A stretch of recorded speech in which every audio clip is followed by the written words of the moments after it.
Welcome back, my loves. Take a deep breath in and exhale. Today's episode is one that has been brewing in my spirit for a long time.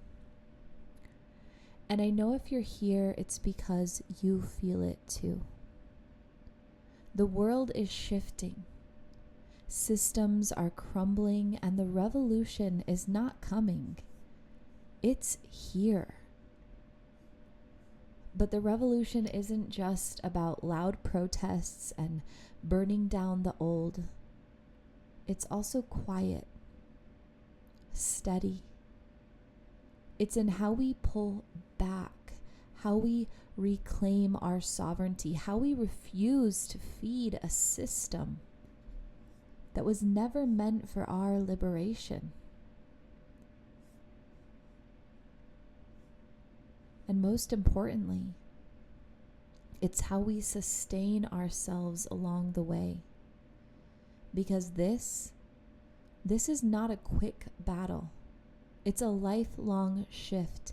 And if we are to hold the fire, we must also learn how to nurture the self so that we don't burn out before the new world is built. We've felt it for a while now. The system is tightening its grip, testing how much it can control, how much it can take. From silencing voices to restricting choices, from economic manipulation to psychological warfare, we are being shown in real time what they fear most. And what do they fear? A people who cannot be controlled, a people who know their power. But here's the truth. They don't want to win by force. They want to win by exhaustion, by distraction, by making you believe that fighting back is too much, too tiring, too impossible. This is why we must be strategic, discerning, intentional. Not every battle is ours to fight, and not every fire is ours to put out. Before we dive deeper into this, you might be asking, why is this revolution of humanity a part of embodied divinity? And the answer is because that is what embodied divinity is all about. It's not about spiritually bypassing our humanity or the issues that are actually here on earth like so many spiritual people would have you think. It's about being in the raw, messy human experience. And right now, the humanity collective is rising up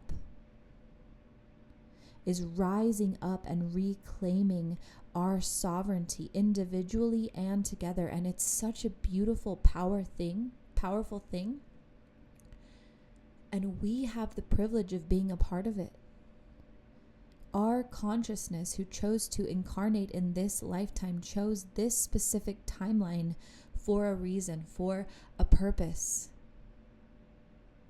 And we are being called to create this incredible change and evolution for humanity and the earth. And I'm just so excited about the ripple effect that it's going to have on consciousness experiencing itself and seeing the way that the human spirit can rise, can consciously, intentionally fight back with integrity and discernment.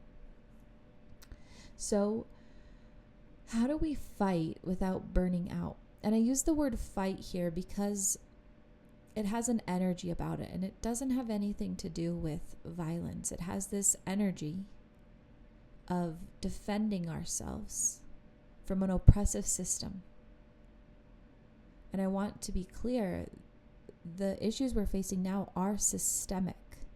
There is no creating new policy or any of that to create anew. We have to uproot the system from a foundational level and start again. So how do we undermine a corrupt system without being swallowed by it? We learn the art of quiet revolution. Pull back where you can. Every dollar you spend, every service you use, every amount of attention you give to the media, the corporations, the institutions, you are casting a vote to the world you want to see. So where can you reclaim your power? I personally pulled back all of my energy from Meta, from a corporation that is responsible for a lot of the filtered, censored social media out there. Invest in self-sufficiency. Start small. Grow your own food if you can. Learn a skill that makes you less dependent on convenience, even if it's just one change at a time. Every bit of sovereignty you develop weakens their grip. Support community over corporations. Shift from consumerism to creation. Barter, trade, buy from local and ethical businesses. When we build our own networks, we need them less. This is a time to be out in the community, to be living in the wild, and to really be forging those connections. We have to start by building decentralized communities. And a really important step is to control your mind. Their greatest weapon isn't laws or policies, it's fear, it's distraction. Be mindful of what you consume. If the news is making you feel helpless, unplug. If social media is draining you, take a break. Protect your own mental revolution. There is a sacred rage in many of us right now, a fire that fuels our fight. But rage, if not balanced, can burn us up before we ever see the changes we desire. So, how do we sustain our fire without losing ourselves? Number one, we discern where we put our energy. Not every battle needs you. We choose wisely. Where can your voice, your unique voice, your presence, your skills make the greatest impact without draining your soul? This is why it's so important that we're all coming together, because each of us as an individual who has developed our own strength and sovereignty, we are pieces of that puzzle of humanity coming together to create a really powerful, harmonious system. You can start creating before you consume. When the world feels heavy, return to your art, your craft, your expression. Use your energy to build, not just resist. Instead of scrolling for hours or consuming the media or even foods that may not be supporting you, take a step back and say, how can I channel this to create right now? And maybe you don't have the energy for that and you just go for a walk or do some breath work. It's really important to stay grounded right now. Spend time in nature, meditate, move your body. Your nervous system is a sacred system, and if we don't take care of it now, we won't be able to sustain it for the long haul. This is a time to call in your joy. They don't just want you controlled, they want you joyless. So finding beauty in your everyday life, laughing, dancing, loving, staying light even as you hold the weight of change is one of the biggest evolutionary acts you can participate in. Stay joyful, stay energized, stay in alignment. And remember to rest. Rest, just as much as anything else, is an act of resistance. The world has convinced us that if we're not constantly working, constantly fighting, we are losing. But rest is revolutionary. A well-rested mind is dangerous to the system.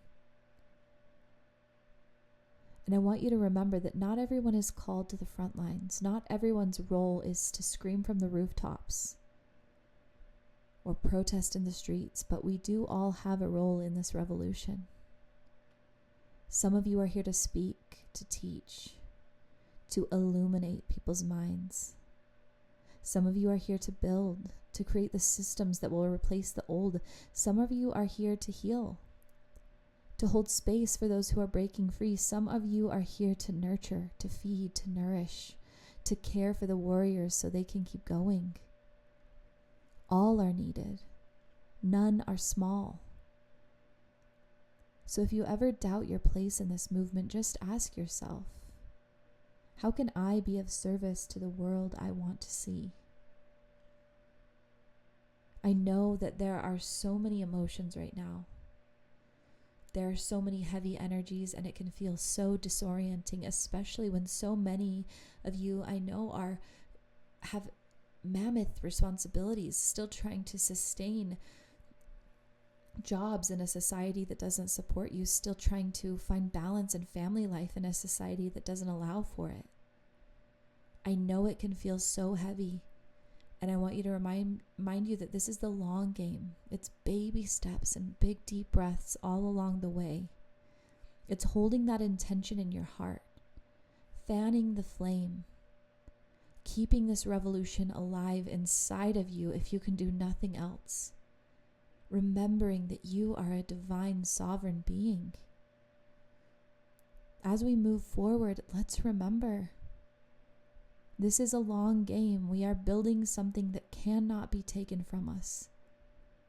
The revolution is not just in the breaking down, it's in the building up. And above all, you are not alone in this. Let's move forward together with wisdom and fire and endurance.